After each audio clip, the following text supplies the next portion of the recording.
Let's see one more example. Example number 2. X square minus 3. जब भी relationship को verify करना हो, mark my words very clearly. Whenever you have to verify the relationship between the zeros and the coefficient, आपका first step होगा to factorize the polynomial. Okay, find the zeros by using the factorization and then verify the relationship by alpha plus beta and alpha into beta. बस इतना ही करना है हमें.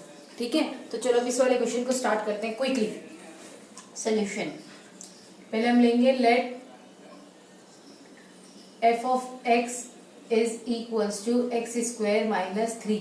हमें zeros find out करने हैं तो हम क्या करेंगे, therefore x square minus 3 is equals to 0. मतलब इस पूरे आंसर को हमें क्या, इस पूरे इक्वेशंस को क्या बनाना है, जीरो बनाना है, तभी हम जीरोस फाइंड आउट कर सकते हैं. अब यहाँ पे देखो, पहले वाले एग्जांपल में था कि हम फैक्टराइज कर रहे हैं, थर्ड वाले टर्म को इस तरह से स्प्लिट करते हैं कि हमें मिडल वाला टर्म मिल जाए, यही हम कर रहे हैं. पर जब इक्वेशन इस तरह से हो तब क्या करें, यहाँ पे तो बीच वाला टर्म गायब है ही नहीं. इस सिचुएशंस में हम क्या करते हैं, वी यूज द फॉर्मूला. और फॉर्मूला कौन सा है, वो हम आइडेंटिटी यूज करते हैं. अगर आपको याद हो तो I will show you how. देखो इस एक्स स्क्वायर माइनस ये 3 है ना, अगर मैं इसे √3 लिखूं और फिर उसका स्क्वायर कर दूं तो क्या मैंने कुछ इक्वेशन में चेंज किया. अब आप बोलेंगे क्या, कैसे हुआ ये. फर्स्ट वाले चैप्टर में पढ़ाया था हमने, जब रैशनलाइज द डिनोमिनेटर हम कर रहे थे कि अगर किसी नंबर, किसी रूट का नंबर, रूट वाला नंबर हो और उसके ऊपर स्क्वायर लगाओ तो स्क्वायर से वो रूट कैंसिल हो जाता है ना.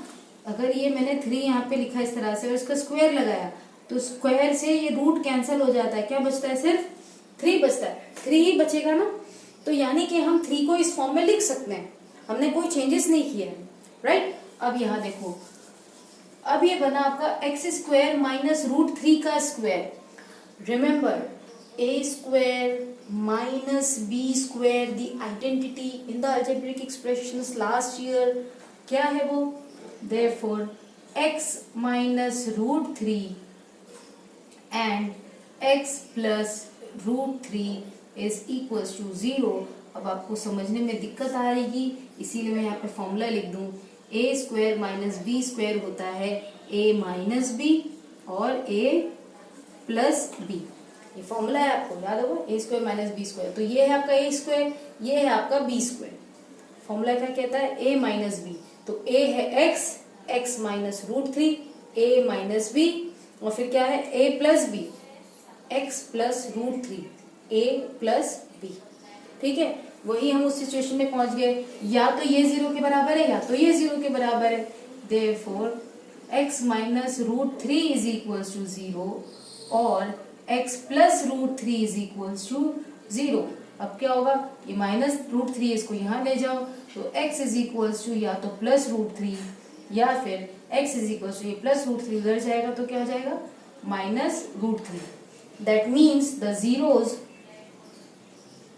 zeros of f of x are alpha बराबर है आपका √3 और बीटा बराबर है आपका माइनस √3. ये जीरोस आ गए आपके, आप इसको बॉक्स में ले सकते हैं. These are the zeros. अब क्या करना है, वेरीफाई करना है रिलेशनशिप को.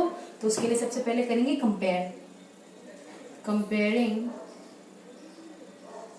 f of x with ax square plus bx plus c is equals to 0.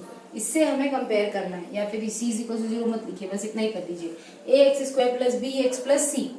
अब यहाँ पे हमें a क्या मिलेगा, b क्या मिलेगा और c क्या मिलेगा. a क्या है, x स्क्वायर का कोएफिशिएंट. तो हम f of x में चलते हैं. f of x हमारा ये रहा, एक्स स्क्वायर ये रहा, एक्स स्क्वायर का कोएफिशिएंट कुछ भी नहीं है. एक्स स्क्वायर के साथ में कोई न्यूमेरिकल वैल्यू है नहीं है, यानी कि उसका कोएफिशिएंट हो गया 1. ठीक है, अब बात करते हैं बी. बी क्या है, it is the coefficient of x, है ना. बी क्या है, coefficient of x. F of x में चलते हैं, यहाँ पे तो एक्स वाला टर्म है ही नहीं, यहाँ पे x वाला टर्म दिख रहा है? नहीं है, यानी कि b है ही नहीं, bx है ही नहीं, दैट मीन्स b की वैल्यू क्या होगी? 0 होगी। तभी तो अगर ये कुछ इस तरह से कर दो आप, x square minus 0x minus 3, 0 का x से मल्टीप्लाई करोगे तो कितना मिलेगा? अल्टीमेटली आपको आंसर 0 ही मिलेगा, राइट? तो ये इसका मोटो था कि वहां पे bx वाला टर्म है ही नहीं, इसीलिए b की वैल्यू क्या हो गई? 0। अब c पर चलते हैं, c यहाँ पर आ जाओ। c क्या है? 3 और -3। रिमेम्बर द साइन, साइन बहुत इंपॉर्टेंट होते हैं। प्लस साइन होता तो दिक्कत नहीं, लेकिन माइनस साइन है तो बहुत दिक्कत हो जाती है। So root c is not actually 3, it is -3। ठीक है, अब हम लिखेंगे sum of zeros is equals to alpha plus beta. Sum of zeros क्या होंगे? Alpha plus beta. अल्फा की वैल्यू कितनी है? √3 प्लस बीटा की वैल्यू कितनी है? -√3। ये देख लो, ठीक है। इसको आगे अगर सॉल्व करते हैं तो देखो √3 plus of minus minus √3 which is equals to √3 में से √3 सब्ट्रैक्ट हो जाएंगे। मैं नीचे लिख देती हूँ, आप उसके आगे कंटिन्यू कर सकते हैं। √3 में से √3 चले जाएंगे, क्या बचेंगे? 0। अब 0 कैसे आया? देखो 0 अगर आया, हम क्या पढ़ रहे हैं कि अल्फा प्लस बीटा क्या होता है? -b/0, सॉरी -b/a, है ना। अब 0 के पास में कुछ भले ही मत लगाओ, इट डजेंट मैटर, ठीक है। और अगर आप यहाँ पे 0 के नीचे 1 लिखो, कोई दिक्कत आएगी? कोई दिक्कत नहीं आएगी, पर बड़ा बेवकूफाना लगता है जब 0 के डिनोमिनेटर में 1 लिखा जाए, ठीक है। तो देखो -b, माइनस की छोड़ो एक सेकंड के लिए, b की वैल्यू कितनी है? 0। 0/1, 0/1 अल्टीमेटली क्या बनेगा आपका? 0 ही बनेगा, है ना। आंसर ये कि यही आने वाला है आपका। तो आपका पहला रिलेशनशिप यहाँ पे वेरीफाई हुआ। दूसरा रिलेशनशिप है आपका प्रोडक्ट ऑफ 0, तो आप लिखेंगे प्रोडक्ट ऑफ